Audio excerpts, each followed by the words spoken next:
दोस्तों आपका स्वागत है एक बार फिर से आपके अपने YouTube चैनल पर। दोस्तों या तो आप सभी को पता है कि जो पंजाब एवं हरियाणा हाई कोर्ट ने सिंगल बेंच में जो अंतरिम आदेश दिए थे, यानी दोबारा से 8 सप्ताह के अंदर नया CET और जो याचिकाकर्ता थे उनको प्रोविजनल आधार पर भर्ती में शामिल करने का निर्णय दिया गया था।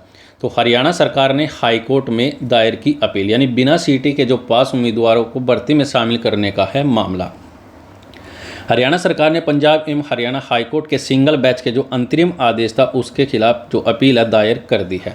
सिंगल बैच में याचिकाकर्ताओं को CET के पास किए बगैर भर्ती में शामिल यानी प्रोविजनल आधार पर भर्ती में शामिल करना और 8 सप्ताह के अंदर नया CET आयोजित करने का अंतरिम आदेश दिया था। तो इस पर सरकार ने अपील दायर कर दी है। तो हरियाणा सरकार ने हर साल CET आयोजित कराने के लिए कहा था, मगर अभी तक जो ग्रुप C और ग्रुप D के लिए सिर्फ एक बार ही CET आयोजित किया गया है। उसके बाद 10वीं 12वीं ग्रेजुएशन और पोस्ट ग्रेजुएशन लेवल के लाखों जो युवा है पात्र हो गए हैं, मगर CET की वजह से जो ग्रुप C और ग्रुप D के जो पदों पर आवेदन करने से वंचित रह गए। और जिन्होंने CET दिया था, यानी जिन विद्यार्थियों के कम अंक थे, वे भी अपने अंक बढ़ाने का जो प्रयास है नहीं कर पाए, क्योंकि जो CET है आपका केवल एक बार हुआ है, यानी साल में आपका हर बार होना था। लेकिन जो अब तक ग्रुप C और D का जो CET है केवल एक बार लिया गया। तो पंजाब एवं हरियाणा हाईकोर्ट की जो सिंगल बैच थी उन्होंने निर्देश दिए थे कि 8 सप्ताह के अंदर नया CET करने के आदेश दिए गए थे, और जो कुछ याचिकाकर्ता थे उन्हें प्रोविजनल आधार पर भर्ती में शामिल करने का निर्देश दिया था। तो हरियाणा सरकार ने क्या किया, जो सिंगल बैच का अंतरिम आदेश था उनके खिलाफ के हाई कोर्ट में अपील दायर कर दी।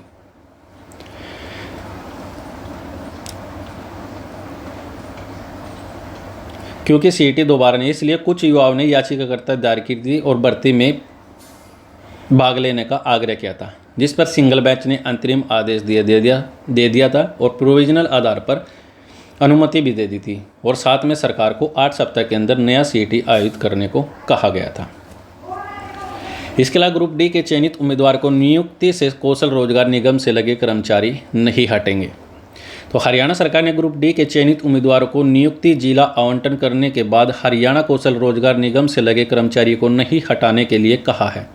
तो इस संबंध में मानव संसाधन विभाग ने हरियाणा सरकार के सभी प्रशासनिक सचिव सभी विभाग को 7 अगस्त को पत्र भेज दिया है। पत्र में कहा गया है कि प्रदेश सरकार ने नई भर्ती किए गए कॉमन कैडर के ग्रुप D के कर्मचारियों को जिला पद आवंटित करने का निर्णय लिया है। तो इसलिए आपको अधिकृत किया जाता है कि यदि किसी HKRN यानी हरियाणा कौशल रोजगार निगम को नए भर्ती किए गए कॉमन कैडर ग्रुप D के कर्मचारी ने शामिल होने के परिणाम स्वरूप हटा दिया जाता है, तो विभाग प्रमुख को किसी अन्य रिक्त उपयुक्त पद पर HKRN व आउटसोर्स कर्मचारियों को शामिल करने की अनुमति है।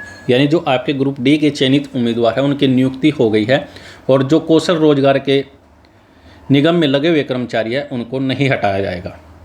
इसके अलावा जो आपका ग्रुप 1 का JEE सिविल का जो एग्ज़ाम था आपका स्थगित हो गया है, और इसे 9 अगस्त को इवनिंग में कराने का जो लेटर है वो भी जारी कर दिया है। तो हरियाणा कर्मचारी चयन आयोग ने हाईकोर्ट के निर्देश पर ग्रुप C पद के जो पुनर्विज्ञापन कर आवेदन मांगे थे। तो इसमें ग्रुप 1, 2 और 56-57 शामिल थे।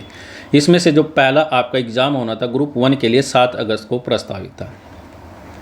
ग्रुप नंबर 1 के जो उम्मीदवार अपने अपने परीक्षा केंद्रों पर भी पहुंच गए थे, मगर आयोग ने 7 अगस्त को यह परीक्षा स्थगित करके जो HSC के अपना जो नया नोटिस है जारी कर दिया। तो आयोग ने कहा है कि जो आपका एग्ज़ाम होना है अब 9 अगस्त 2024 को होगा, और पुनर्विज्ञापित होने के बाद यह पहला एग्ज़ाम था जो स्थगित हो गया। इसके अलावा जो 56-57 का जो एग्ज़ाम का शेड्यूल था आपका पहले 10 और 11 को तय किया गया था, लेकिन बाद में इसे 17 और 18 अगस्त कर दिया गया।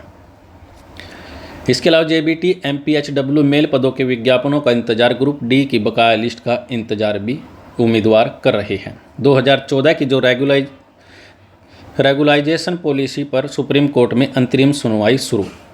हरियाणा सरकार ने 2014 में जो रेगुलाइजेशन पॉलिसी यानी जो पॉलिसी बनाई थी उसे पंजाब एवं हरियाणा हाई कोर्ट ने रद्द कर दिया था।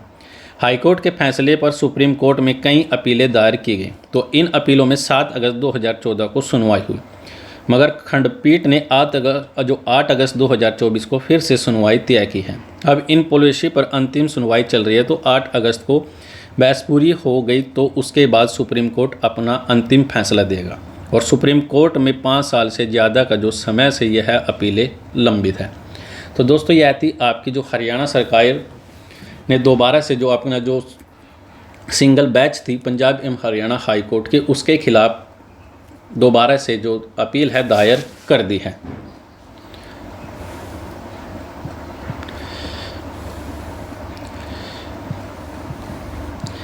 इसके अलावा हरियाणा के मुख्यमंत्री नायब सैनी ने 15 अगस्त को दे सकते हैं ग्रुप बी सी डी के लगभग 1 लाख से ज़्यादा कच्चे कर्मचारियों को पक्के करने का तोहफा। तो गेस्ट टीचर की तर्ज पर सर्विस सिक्योरिटी एक्ट की तैयारी, आज मंत्रिमंडल की बैठक में हो सकती है चर्चा। भारतीय मजदूर संघ अन्य कर्मचारी संघों के साथ चर्चा में 15 अगस्त को घोषणा के संकेत। स्पेशल कैडर बनेगा, प्रमोशन नहीं होगा, अन्य भत्ते भी नहीं मिलेंगे। हालांकि अंतिम फैसला तो मंत्रिमंडल के चर्चा के बाद होगा, मगर प्रस्ताव है कि 1 लाख से ज़्यादा जिन अस्थायी कर्मचारियों को पक्का करने किया जाएगा उनके लिए स्पेशल कैडर बनाया जाएगा। यानी लगभग जो 1 लाख से ज़्यादा जो कच्चे कर्मचारी है उनको पक्का किया जाएगा और उनके लिए अलग से स्पेशल कैडर बनाया जाएगा। इसलिए इन कर्मचारियों की प्रमोशन नहीं होगी और उन्हें अन्य भत्ते भी नहीं मिलेंगे, मगर जो उनकी सर्विस होगी 58 साल तक रहेगी, यानी पक्की हो जाएगी। तो इस अधिनियम के तहत ग्रुप बी के कर्मचारी को भी जॉब सिक्योरिटी मिल सकती है और इसका सबसे ज़्यादा जो लाभ होगा कॉलेज में पढ़ा रहे एक्सटेंशन लेक्चरर को भी मिल सकती है। मुख्यमंत्री नायब सैनी ने अधिक से अधिक कर्मचारियों को इसका लाभ देना चाहते हैं, मगर अध्यादेश के अनुसार उन कर्मचारियों को जॉब सिक्योरिटी का लाभ मिलेगा जो हरियाणा कौशल रोजगार निगम में पोर्ट हो गई है। इसलिए मुख्य सचिव TVSN प्रसाद अभी उन कर्मचारियों को कौशल रोजगार निगम में पोर्ट करने के लिए विभाग, बोर्डों और निगमों को निर्देश दे सकते हैं जो अभी तक रोजगार निगम में पोर्ट नहीं हुए। तो मुख्यमंत्री नायब सैनी के द्वारा 15 अगस्त को घोषणा कर सकते हैं, तब यह पता चलेगा कि कितने साल तक की सेवा कच्चे कर्मचारियों को तोहफा देंगे। यह भी संभव है कि 30 सितंबर 2024 तक 5 साल तक की सेवा पूरा करने वाले को यह तोहफा दे सकते हैं। यानी अधिनियम के बाद सरकार नियम बनाएगी और उस नियमों में भविष्य में कुछ लाभ दिए जा सकते हैं। इसके अलावा गेस्ट टीचर की तर्ज पर सर्विस सिक्योरिटी तो मिलेगी, मगर वेतन भी गेस्ट टीचर की तर्ज पर मिलेगा। तो फिलहाल के लिए दोस्तों आज के लिए इस वीडियो में इतना ही।